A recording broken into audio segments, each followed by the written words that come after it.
ദൈവനാമം വാഴ്ത്തപ്പെടുമാറാകട്ടെ. പിതാവിൻ്റെയും പുത്രൻ്റെയും പരിശുദ്ധാത്മാവിൻ്റെയും നാമത്തിൽ തന്നെ ആമേൻ. ക്രിസ്തുയേശുവിൽ ഏറ്റവും അനുഗ്രഹീതരായ എന്നെ കേൾക്കുന്ന ദൈവമക്കളെ, വിശുദ്ധിയായ ദൈവമാതാവിൻ്റെ മധ്യസ്ഥതയിൽ അഭയപ്പെട്ടുകൊണ്ട് പരിശുദ്ധമായ 15 നോമ്പിൻ്റെ 8-ാം ദിവസത്തെ സന്ധ്യാ തിരുവചന ധ്യാനത്തിലേക്ക് നിങ്ങളെല്ലാവരെയും ഹൃദയം നിറഞ്ഞ സ്നേഹത്തോടെ സ്വാഗതം ചെയ്യുന്നു. ഒരു ദിവസത്തിൻ്റെ ഓട്ടപ്പാച്ചിലുകൾക്ക് ശേഷം ഈ വിശുദ്ധമായ സന്ധ്യയിൽ നാം അല്പനേരം ദൈവസന്നിധിയിലായിരിക്കുവാൻ തക്കവണ്ണം സ്വർഗം നമുക്ക് നൽകിയ ഈ വലിയ അവസരത്തെ ഓർത്ത് നമുക്ക് നന്ദിയോടെ ദൈവത്തെ സ്തുതിക്കാം. ഇന്ന് നമ്മുടെ ഹൃദയങ്ങളിൽ എന്തെല്ലാം വേദനകളുണ്ട്. പുറത്ത് ആരോടും പറയുവാൻ കഴിയാത്ത ചില കണ്ണുനീരുണ്ടോ? ആരും അറിയാത്ത ഒരു വിഷമമുണ്ടോ? നിന്റെ കുടുംബത്തിൽ ഒരു പ്രശ്നമുണ്ടോ? മക്കളെ കുറിച്ചുള്ള ഒരു വേദനയുണ്ടോ? രോഗത്തിൻ്റെതായ ഒരു ഭയമുണ്ടോ? നാളെയെക്കുറിച്ചുള്ള ഒരാശങ്ക നിന്റെ മനസ്സിൽ വല്ലാതെ പിടിച്ചുലയ്ക്കുന്നുണ്ടോ? പ്രാർത്ഥിച്ചിട്ടും നിനക്ക് മറുപടി ലഭിക്കാത്തതിൻ്റെ വലിയ ഒരു വേദനയും പേറിയാണോ നീ നടക്കുന്നത്? അങ്ങനെയെങ്കിൽ ഇന്നത്തെ ഈ തിരുവചന ധ്യാനം നിനക്കു വേണ്ടിയുള്ളതാണ്. കാരണം ഇന്ന് നാം ധ്യാനിക്കുന്നത് വേദന അറിയാത്ത ഒരമ്മയെ കുറിച്ചല്ല. ഹൃദയത്തിലൂടെ വാൾ കടന്നുപോയിട്ടും ദൈവത്തിൽ വിശ്വാസം കൈവിടാത്ത ഒരമ്മയെ കുറിച്ചാണ്. അവൾ നമ്മുടെ പരിശുദ്ധിയായ അമ്മയാണ്. ഈ സന്ധ്യയിൽ നമ്മുടെ കണ്ണുനീരും നമ്മുടെ വേദനകളും നമ്മുടെ പ്രാർത്ഥനകളും വിശുദ്ധ മാതാവിൻ്റെ മധ്യസ്ഥതയിലൂടെ യേശുവിൻ്റെ തിരുമുൻപിലേക്ക് നമുക്ക് സമർപ്പിക്കാം. നമുക്ക് പ്രാർത്ഥിക്കാം.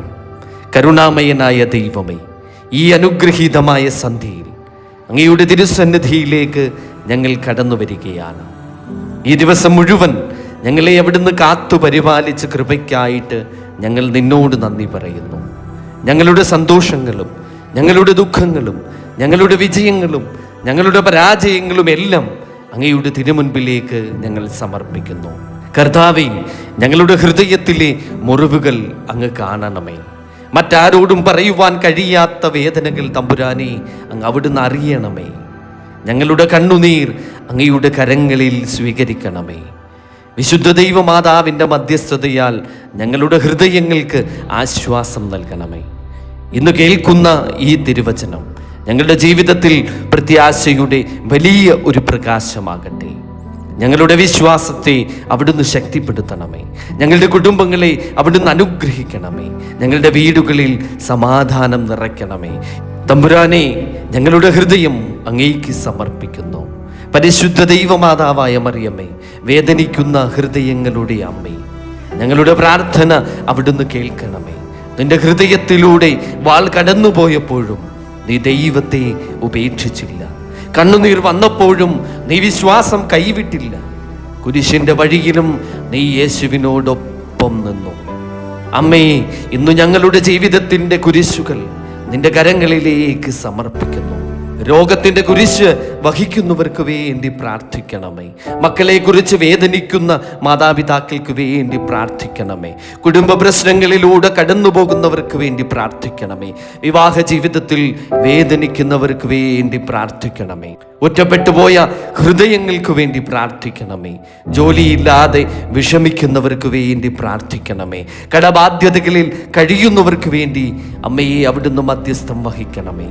നിരാശയിൽ കഴിയുന്നവർക്ക് വേണ്ടി അവിടുന്ന് പ്രാർത്ഥിക്കണമേ. പ്രാർത്ഥിച്ചിട്ടും മറുപടി ലഭിക്കാത്തതുപോലെ തോന്നുന്നവർക്ക് വേണ്ടി പ്രാർത്ഥിക്കണമേ. അമ്മയെ, ഞങ്ങളുടെ കണ്ണുനീർ യേശുവിൻ്റെ തിരുമുൻപിൽ സമർപ്പിക്കണമേ. ഞങ്ങളുടെ ഹൃദയത്തിലെ മുറിവുകൾ യേശുവിൻ്റെ സ്നേഹത്തിൽ സുഖപ്പെടുവാൻ മധ്യസ്ഥത വഹിക്കണമേ. ഞങ്ങൾ കുരിശിൽ നിന്ന് ഓടിപ്പോകാതെ ഞങ്ങൾ കുരിശിനൊപ്പം യേശുവിനെ ചേർത്ത് പിടിക്കുവാൻ ഞങ്ങളെ അവിടുന്ന് പഠിപ്പിക്കണമേ. പരിശുദ്ധ മറിയമേ, ഞങ്ങൾക്ക് വേണ്ടി അപേക്ഷിക്കണമേ. ഇപ്പോഴും ഞങ്ങളുടെ മരണസമയത്തും ഞങ്ങൾക്ക് വേണ്ടി അവിടുന്ന് പ്രാർത്ഥിക്കണമേ, അപേക്ഷിക്കണമേ. ആമേൻ. ഇന്നത്തെ നമ്മുടെ സന്ധ്യാ തിരുവചന ധ്യാനം വിശുദ്ധ ലൂക്കോസ് എഴുതിയ സുവിശേഷം 2-ാം അധ്യായം 34-35 തിരുവചനങ്ങളാണ്.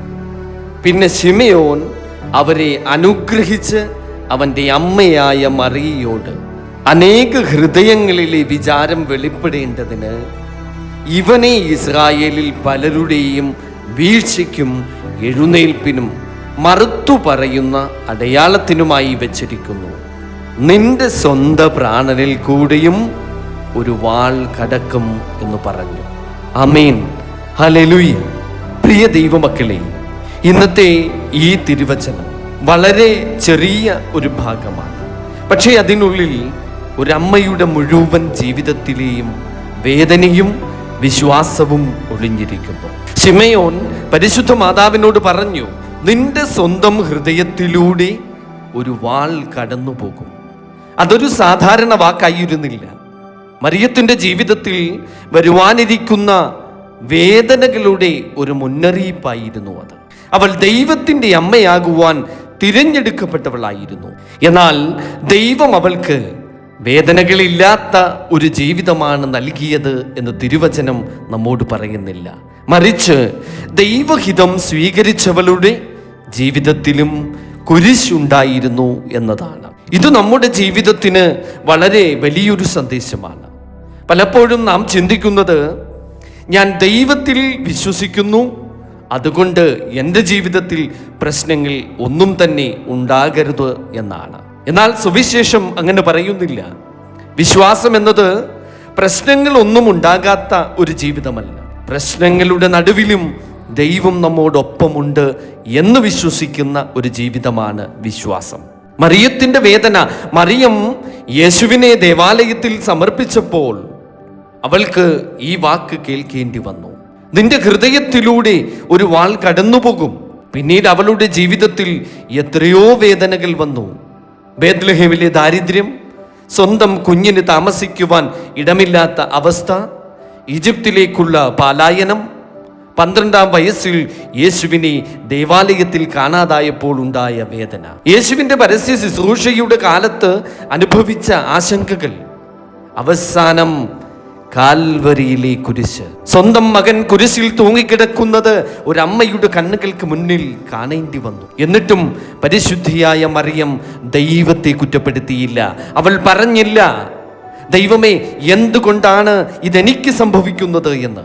അവൾ ദൈവത്തിൽ നിന്ന് ഓടിപ്പോയില്ല. അവൾ കുരിശിന്റെ ചുവട്ടിൽ തന്നെ നിന്നു.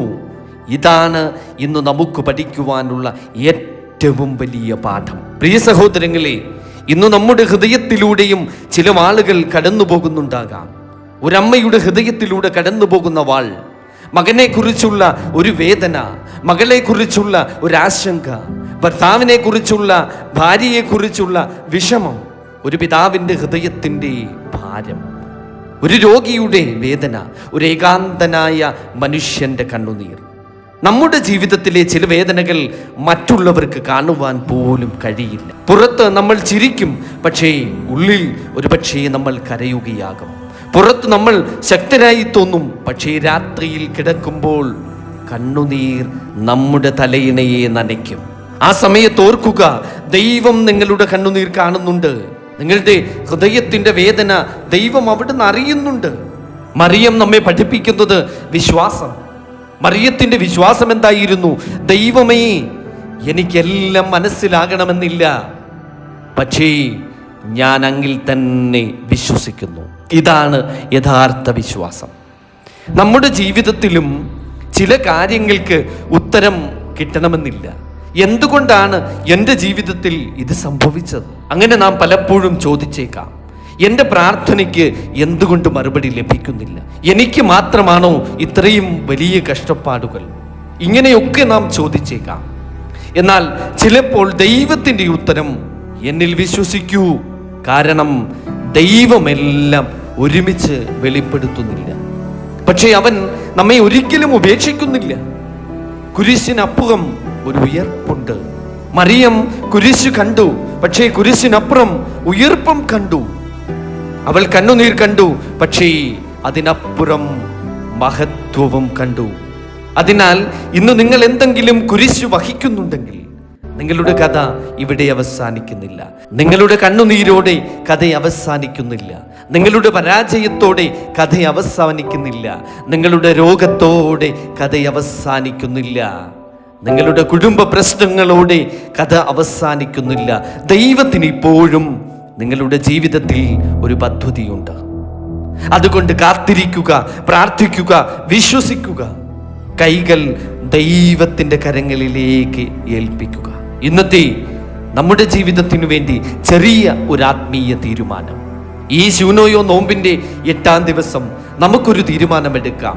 ഇന്നു മുതൽ നമ്മുടെ ജീവിതത്തിലെ ഓരോ വേദനയെയും കുറിച്ച് പരാതി പറയുന്നതിന് മുൻപ് ഒരു പ്രാവശ്യം നമുക്ക് പ്രാർത്ഥിക്കാം.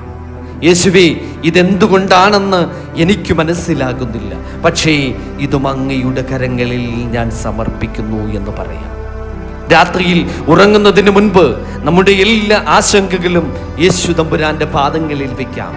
പിന്നെ പരിശുദ്ധ മാതാവിനോട് നമുക്ക് പറയാം, അമ്മേ, പരിശുദ്ധ കന്യക മർത്തമറിയം അമ്മേ, എനിക്ക് കഴിയാത്തത് നീ യേശു തമ്പുരാനോട് പറയണമേ.